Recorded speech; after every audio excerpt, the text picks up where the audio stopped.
সোম থেকে শুক্র টানা অফিসের পর শনি রবিবার আমাদের মতো যারা ডেলি 10টা 5টা জব করে তারা জানে যে কতটা ইম্পর্টেন্ট। কেন শনি রবিবার মানে প্রত্যেকটা পড়ে থাকা পেন্ডিং ঘরের কাজ সেগুলোকে ক্লিয়ার করা, যত অগোছালো কাজ, যত পড়ে থাকা কাজ সেগুলোকে করা। এই করে শনি রবিবারটা আর কোথাও সাধারণত বেরোনো হয় না। তার পর থাকে হচ্ছে ভালো খাওয়া-দাওয়া। কারণ অন্য দিনগুলো ডেইলি অফিস থাকে বলে সেরকম কিছু রান্নাবান্নাও হয় না। শনি রবিবার মানে একটু জমিয়ে খাওয়া-দাওয়া। কিন্তু কখনো হয় না যে আর রান্নাও করতে ভাল লাগছে না, ঘরের কাজও করতে ভাল লাগছে না। তাই হঠাৎ ঘুম থেকে উঠে প্ল্যান করলাম যে একটু ঘুরে আসি এবং ঘুরে মানে ভাবলাম মুভি দেখে আসি। আর এই টাইমে চলছিল হচ্ছে 'জাভা' মুভিটা, যেটা আমাদের কৃষ্ণনগরের বক্স হাউসে চলছিল। আর আমাদের nearest box house, movie house বলতে কৃষ্ণনগরের এসভিএফ। এবং আমরা যেহেতু আমার মুভি টাইম ছিল 4:30টায়, আর ওই টাইমে চলছিল চৈত্র সেল, তাই হাতে যেহেতু সময় ছিলাম ভাবলাম কিছু কেনাকাটা করে নেওয়া যাক।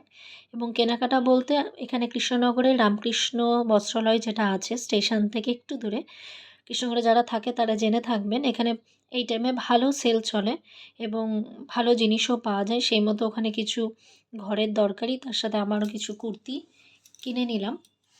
কেনাকাটার পর আমরা এখানে চলে এসেছি মুভি দেখব বলে, এবং মুভির জন্য এখানে আমার হাসব্যান্ড টিকিটের লাইনে দাঁড়িয়ে আছে আর আমি অ্যাজ ইউজুয়াল ভিডিও করছি। আমার আর কোনো কাজ ছিল না, কারণ টিকিট ফিকিট দেখার দায়িত্ব এগুলো আমার থাকে না, এগুলো তারই থাকে। এবং টিকিট কাটার পর আমরা সেন্ট্রামের ভিতরে চলে গেছিলাম। সেন্ট্রামের ভিতরে চলে যাওয়ার পর সেন্ট্রামের মলগুলো একটু ঘুরে দেখছিলাম। তার মধ্যে আমার ফেভারিট মল এখানকার হচ্ছে প্যান্টালুন্স। প্যান্টালুন্সের একটা জিনিস আমার ভীষণ ভালো লাগে যে এখানে কাপড়ের কোয়ালিটি খুবই ভালো হয়। মানে এখানে দামটা বেশি পড়লেও কাপড় কোয়ালিটি এক্সেলেন্ট থাকে। বিশেষ করে ছেলেদের কাপড়, মানে আমাদের বাড়ির যত মেল পার্টনারদের কাপড় জামা আমরা সাধারণত এখান থেকেই নিয়ে থাকি। তবে এখন আর খুব একটা আসা হয় না, কারণ ম্যাক্সিমামই আমরা এখন অনলাইনেই কিনে নিই। পুজোর টাইমটা কখনো কখনো আসি এখান থেকে কিছু কেনাকাটা করতে। ঘুরে ফুরে দেখার পর দেখলাম সেরকম একটা চৈত্রর কিছু অফার নেই। আর যেহেতু সেরকম কিছু নেয়ারও ছিল না, তাই ঘুরে টুরে আমাদের যেহেতু শো টাইম হয়ে যাচ্ছিলো, আমরা সিনেমা হলের ভিতরে চলে গেছিলাম। এই যে দেখুন কত ভিড়, কত লোকজন এসছে, এবং টিকিট ফিকিট দেখিয়ে আমরা ভিতরে আমাদের যেখানে সিট সেখানে আমরা চলে গেছিলাম।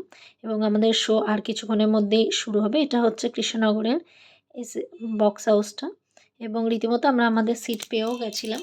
আর এখানে মুভি একবার চালু হয়ে যাওয়ার পর আমি আর কোনো ক্যামেরা যেহেতু করতে পারবো না, তাই ভাবলাম মুভি শুরু হওয়ার আগে পর্যন্ত যেটুকু ক্যামেরা করা যায়। যেহেতু অলরেডি আমরা লাঞ্চ করে এসেছিলাম, তাই কোনো খাবার আমরা এখনও নিইনি, তবে নিশ্চয়ই ইন্টারভালে নেবো, এবং বাকি মুভি দেখার পর মুভিটা কেমন হয়েছে সেটা আপনাদের আমি পরে জানাবো।